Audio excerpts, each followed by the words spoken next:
Assalamu alaikum dear students, welcome to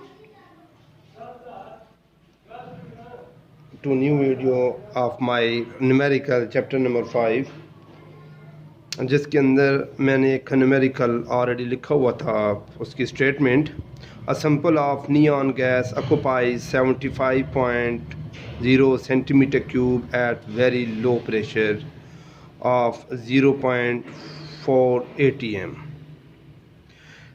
कहता है कि अज्यूमिंग टेम्परेचर रिमेन कांस्टेंट, कि टेम्परेचर हमने इसका क्या रख के कांस्टेंट रखा हुआ है। What would be the volume क्या होगा एट 1.0 atm प्रेशर, जब प्रेशर हमने क्या किया जी 0.4 atm से 1 atm कर दिया है। तो पहले वॉल्यूम इतना था 75.0 सेंटीमीटर क्यूब।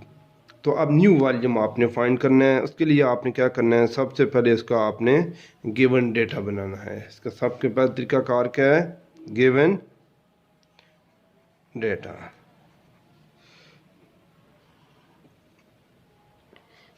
फिर आपने क्या करना है कि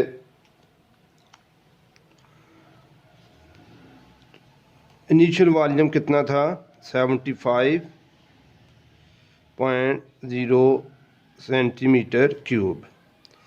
ये याद रखना है कि अगर एक वॉल्यूम सेंटीमीटर क्यूब में है तो दूसरा भी सेंटीमीटर क्यूब में ही होना चाहिए, यानी कि दोनों वॉल्यूम की यूनिट सेम रखनी है।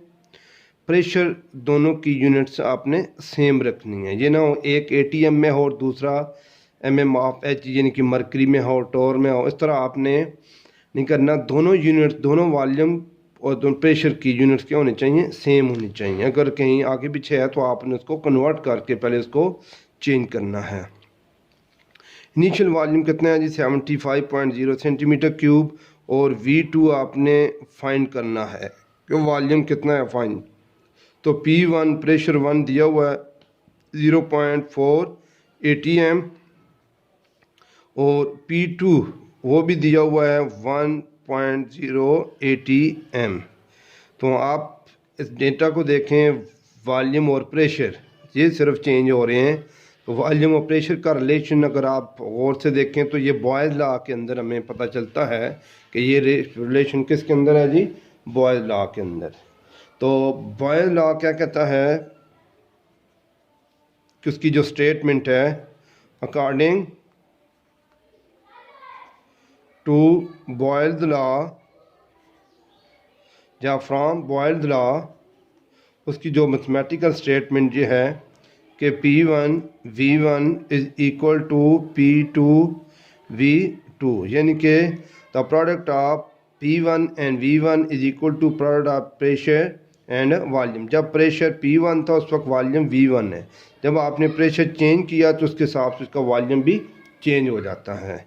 तो यहाँ पे आपने क्या फाइंड करना है, V2 फाइंड करना है। तो V2 क्या हो जाएगा, P1 over V1 divided by P2। तो यहाँ पे आपने सिर्फ और सिर्फ इनकी वैल्यू पुट करनी है, P1 V1 की और P2 की। ये गिवन डेटा के अंदर मौजूद हैं, इसके अंदर वैल्यूज पुट करें। P1 की वैल्यू है 0.4, उसके बाद आपने V1 हमारे पास है 75 डिवाइडेड बाय P2 कितना है हमारे पास 1।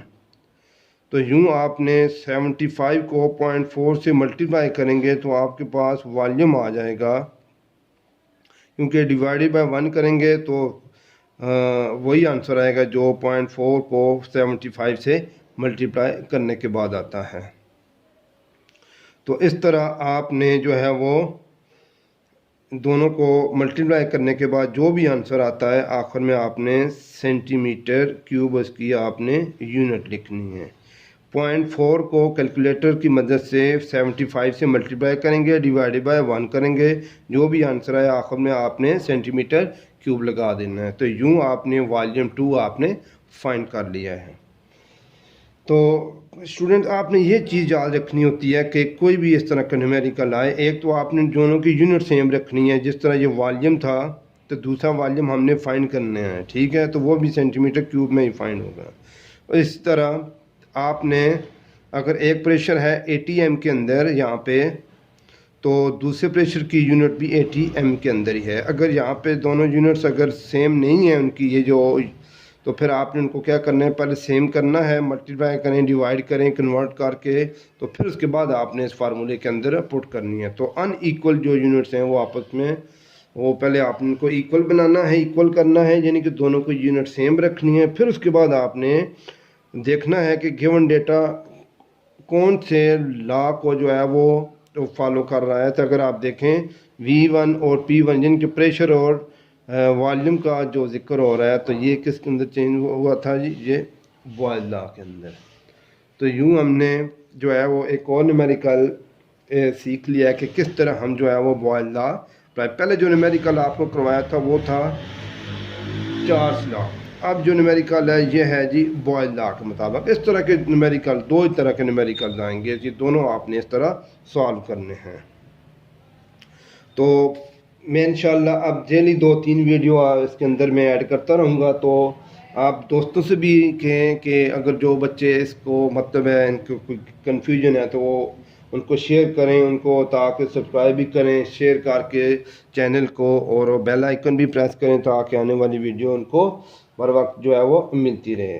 थैंक यू, अल्लाह हाफिज़।